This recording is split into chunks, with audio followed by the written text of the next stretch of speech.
तर तिकडे धाराशिव शहरामध्ये झालेल्या मुसळधार पावसामुळे हजरत ख्वाजा शमशुद्दीन गाझी रहमतुल्ला दर्ग्यामध्ये पावसाचं पाणी शिरलंय। दरम्यान कित्येक वर्षांमध्ये पहिल्यांदाच या दर्ग्यात पावसाचं पाणी शिरलंय। दर्ग्याच्या पायरीपर्यंत हे पाणी गेलं होतं। तर या मुसळधार पावसामुळे फकीरानगरसह इतर भागातील लोकांच्या घरातील संसार उघड्यावर आलेले आहेत। तर हे संसार उपयोगी भांडे धान्य पाण्यामुळे भिजल्यानं लोकांचे मोठे हाल होतात। धाराशिव शहरातली ही दृश्य आपण पाहतो। या दर्ग्यामध्ये पूर्णतः पाणी घुसलेलं आहे आणि त्यामुळे मोठं नुकसान झालं। प्रशासन सूरी है।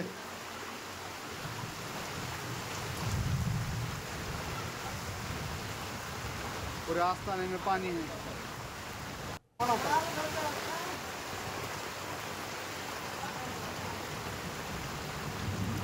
ये सब नाली का पानी है। ये बुलंद गेट में से अंदर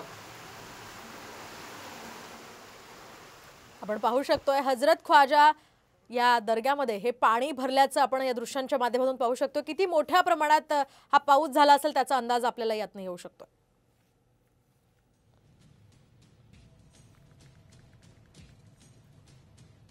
खरं तर महाराष्ट्राच्या अनेक भागांमध्ये पावसाचं आगमन झालेलं आहे। अनेक ठिकाणी कुठे मध्यम तर कुठे जोरदार पाऊस सुरू आहे आणि त्यातच धाराशिवमध्ये सुद्धा काल जोरदार पाऊस झालेला